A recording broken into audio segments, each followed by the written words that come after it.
നമസ്കാരം. मित्रों, कुछ दिन पहले ये रैली की जब बात चलती थी तो ममता जी ने मीडिया के सामने एक छोटा सा सवाल किया कि अमित शाह कौन है, ऐसा पूछा था. दीदी, अगर आप देख सकती है तो देख लीजिए, सुन सकती है तो सुन लीजिए. मैं अमित शाह हूं. मैं भारतीय जनता पार्टी का एक छोटा सा कार्यकर्ता हूं. मैं अमित शाह हूं और इस बंगाल की भूमि पर से तृणमूल को उखाड़ने के लिए आया हूं, वो आप समझ लीजिए. മാസ് എന്നൊക്കെ പറഞ്ഞാൽ ഇതൊക്കെയാണ് മാസ്. വർഷങ്ങൾക്ക് മുമ്പ് ബംഗാളിലെ മുഖ്യമന്ത്രിയായിരുന്ന മമതാ ബാനർജി അന്നൊരു ചോദ്യം ചോദിച്ചിരുന്നു, അമിത്ഷായോ, ആരാണ് ഈ അമിത്ഷാ എന്ന്. അന്നേ അമിത്ഷാ അതിന് മറുപടി കൊടുത്തിരുന്നത് 2014. ദീദി, ഞാനാണ് അമിത്ഷാ, BJPയുടെ ഒരു ചെറിയ കാര്യകർത്താവ് എന്നാണ് പറഞ്ഞിരുന്നത്. പക്ഷേ എനിക്കൊരു നിയോഗമുണ്ട്, ബംഗാളിൽ നിന്ന് തൃണമൂലിലെ തൂത്തെറിയുക, അത് ഞാൻ ചെയ്യും എന്ന് എത്രയോ വർഷങ്ങൾക്ക് മുമ്പാണ് ആ മനുഷ്യൻ പറഞ്ഞിരുന്നത്.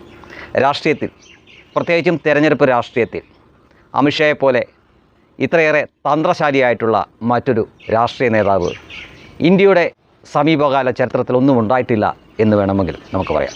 ഒരുപക്ഷെ സമീപകാല ചരിത്രത്തിൻ്റെ മാത്രമല്ല, ഇതുവരെയുള്ള രാഷ്ട്രീയ ഭാരതത്തിൻ്റെ ചരിത്രത്തിൽ തന്നെ. അതുകൊണ്ടായിരിക്കാം ഒരുപക്ഷെ അദ്ദേഹത്തിനെ രാഷ്ട്രീയ എതിരാളികൾ പോലും ചാണക്യൻ എന്ന് വിളിക്കുന്നത്. ശരിക്കും 2014, അതായത് ഒരു പതിറ്റാണ്ടിന് മുമ്പ് അദ്ദേഹം നടത്തിയ ആ പ്രസംഗത്തിൽ പറയുന്ന ഏതാനും വാചകങ്ങൾ ഇന്ന് BGMൻ്റെയോ അല്ലാതെയോ, ഇനി BGM ഇല്ലാതെ കേട്ടാലും സംഖ്യകൾ പറയും കോരിത്തെരുപ്പുണ്ടാക്കുന്നതാണ് എന്ന് പറയും. അത്രയും അളന്ന് മുറിച്ചാണ് അദ്ദേഹം സംസാരിച്ചത്. രാഷ്ട്രീയ എതിരാളി, അത് ചെറിയവനോ വലിയവനോ ആരുമാവട്ടെ, രാഷ്ട്രീയ മര്യാദ എന്നൊന്നുണ്ട്. അതില്ലാത്ത ചിലരാണ് ഇതേപോലെ ചില പ്രസ്താവനകൾ നടത്തുന്നത്. പ്രിയങ്ക ഗാന്ധിയെ പോലെയുള്ളവർ, മമതാ ബാനർജിയെ പോലെയുള്ളവർ. ഒരിക്കൽ പ്രിയങ്ക ഗാന്ധിയും ഇതേപോലെ ചോദിച്ചിരുന്നു, സ്മൃതി ഇറാനി ആരാണ് എന്ന്. തൻ്റെ സഹോദരനായിട്ടുള്ള രാഹുൽ ഗാന്ധിയെ അമേഠിയിൽ നിന്ന് തോൽപ്പിച്ച് കണ്ടം വഴി ഓടിക്കുന്നതിന് മുൻപുള്ള വർഷമായിരുന്നു പ്രിയങ്ക ഇത് ചോദിച്ചത്, ആരാണ് സ്മൃതി ഇറാനി എന്ന്. പിന്നീട് അവർക്ക് ഒരു വർഷം തികയുന്നതിന് മുമ്പ് തന്നെ മനസ്സിലായി ആരാണ് സ്മൃതി ഇറാനി എന്ന്. കാരണം രാഹുൽ ഗാന്ധിയെ അവിടെ 50,000 പരം വോട്ടിന് തോൽപ്പിച്ചു കഴിഞ്ഞപ്പോൾ രാജ്യവും ലോകവും ആ പേര് ശ്രദ്ധിച്ചപ്പോൾ അവർക്കും സമ്മതിക്കേണ്ടി വന്നു, ശരിയാ, എനിക്കിപ്പോൾ അറിയാം ആരാണ് സ്മൃതി ഇറാനി എന്ന് പറഞ്ഞ പോലെ ഒരു സംഭവമാണ്.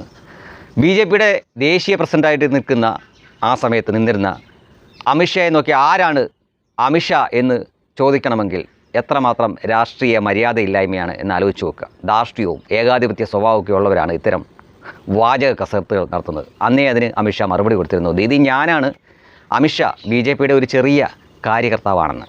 ഇത്തവണത്തെ തെരഞ്ഞെടുപ്പിലെ പ്രത്യേകത എന്താണ് എന്ന് ചോദിച്ചു കഴിഞ്ഞാൽ, രാജ്യത്തിൻ്റെ ആഭ്യന്തരമന്ത്രിയായിരിക്കുന്ന അമിത്ഷാ 15 ദിവസമാണ് ബംഗാളിൽ ക്യാമ്പ് ചെയ്തത്. ഒപ്പം 2,40,000-ഓളം കേന്ദ്ര സേനയും. അങ്ങനെ കേന്ദ്ര സേനകളുടെ നിയന്ത്രണത്തിലാണ് ഇത്തവണ അവിടെ തെരഞ്ഞെടുപ്പ് നടന്നത്. അതുകൊണ്ടെന്താ, അവിടെ കനൽ ഒരു തരിക്ക് പോലും സീറ്റ് കിട്ടി. എങ്ങനെ കിട്ടി? അവരുടെ അണികൾക്ക് പോലും ധൈര്യത്തോടെ ബൂത്തിൽ പോയി വോട്ട് ചെയ്യാനുള്ള സാഹചര്യം അവിടെ ഒരുക്കി കൊടുത്തു കേന്ദ്രത്തിൻ്റെ ആഭ്യന്തരമന്ത്രി അമിത്ഷാ. കാരണം അദ്ദേഹം അവിടെ 15 ദിവസം ഉണ്ടായിരുന്നു, അദ്ദേഹത്തിൻ്റെ നേതൃത്വമുണ്ടായിരുന്നു. അവിടെ മറ്റൊരു അനിഷ്ട സംഭവങ്ങളും തെരഞ്ഞെടുപ്പ് ദിവസങ്ങളിൽ ഉണ്ടായില്ല. മുമ്പ് അങ്ങനെ ആയിരുന്നില്ല. വെട്ടും കുത്തും കൊലപാതകങ്ങളും ഉണ്ടായിരുന്നു. ബംഗാളിലെ ഓരോ തെരഞ്ഞെടുപ്പ് കഴിയുമ്പോഴും അവിടെ തെരഞ്ഞെടുപ്പിനോട് അനുബന്ധിച്ചുണ്ടായ അക്രമങ്ങളിൽ കൊല്ലപ്പെട്ടവരുടെ വാർത്തയും ചിത്രവും നമ്മളെ മാധ്യമങ്ങൾ കാണിച്ചിരുന്നു. ഇത്തവണ അത്തരം എന്തെങ്കിലും കാര്യങ്ങളുണ്ടായിരുന്നു?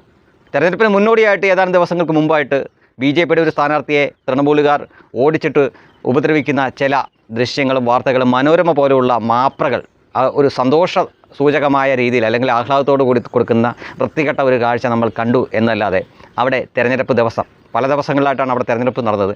ആ ദിവസങ്ങളിൽ ഒരു കൊലപാതക വാർത്തയും നമ്മൾ കേൾക്കുകയുണ്ടായില്ല. അതിനുള്ള അവസരം ആർക്കും ഒരുക്കി കൊടുത്തില്ല. കാരണം കേന്ദ്ര സേനകൾ രണ്ടും കൽപ്പിച്ച് അവിടെ നിലയുറപ്പിച്ചിരുന്നു. അവരെ നിയന്ത്രിക്കാനായിട്ട് അമിത്ഷായും ഉണ്ടായിരുന്നു. ഇനി ആരാണ് അമിത്ഷാ എന്ന് ഒരിക്കൽ കൂടി ഈ മമതാ ബാനർജി അവരുടെ ജീവിതത്തിൽ ചോദിക്കില്ല എന്ന കാര്യം ഉറപ്പാണ്. ഒരു പക്ഷേ ഇന്ത്യൻ രാഷ്ട്രീയത്തിൽ നിന്ന് തന്നെ തൃണമൂൽ കോൺഗ്രസിൻ്റെയും മമതാ ബാനർജിയുടെയും അസ്തമയമാണ് ഇത്തവണ നടന്നത് എന്ന് പറഞ്ഞാലും അതിലൊട്ടും അതിശയോക്തിയില്ല. കാരണം ശ്രദ്ധിച്ചാൽ ഇന്ത്യൻ രാഷ്ട്രീയം ശ്രദ്ധിക്കുന്നവർക്കറിയാം, ഈ തെരഞ്ഞെടുപ്പ് കഴിഞ്ഞപ്പോൾ 3ഓളം രാഷ്ട്രീയ പാർട്ടികൾക്ക് ഇന്ത്യയിൽ ഒരു സംസ്ഥാനത്തും ഭരണമില്ല. ഒന്ന് CPM കൂടെ ചേർന്നിട്ടുള്ള ഇടതുമുന്നണിക്ക്, 2 സ്റ്റാലിൻ്റെ DMKക്ക്, 3 TMC അഥവാ തൃണമൂൽ കോൺഗ്രസും മമതാ ബാനർജിക്കും. ഈ 3 പേരും ഇന്ത്യൻ രാഷ്ട്രീയത്തിൽ നിന്ന് തന്നെ തുടച്ചു നീക്കപ്പെട്ടിരിക്കുന്നു. ഇവർക്ക്, പ്രത്യേകിച്ചും മമതാ ബാനർജിക്ക് ഇപ്പോൾ അമിത്ഷാ ആരാണെന്നും അമിത്ഷാ ഒരു സംസ്ഥാനം കേന്ദ്രീകരിച്ച് രണ്ടും കൽപ്പിച്ച് ഇറങ്ങിയാൽ എന്താണ് സംഭവിക്കുകയെന്നും വളരെ വ്യക്തമായിട്ട് മനസ്സിലായി കഴിഞ്ഞു. തെളിയിച്ച് കഴിഞ്ഞതാണ്.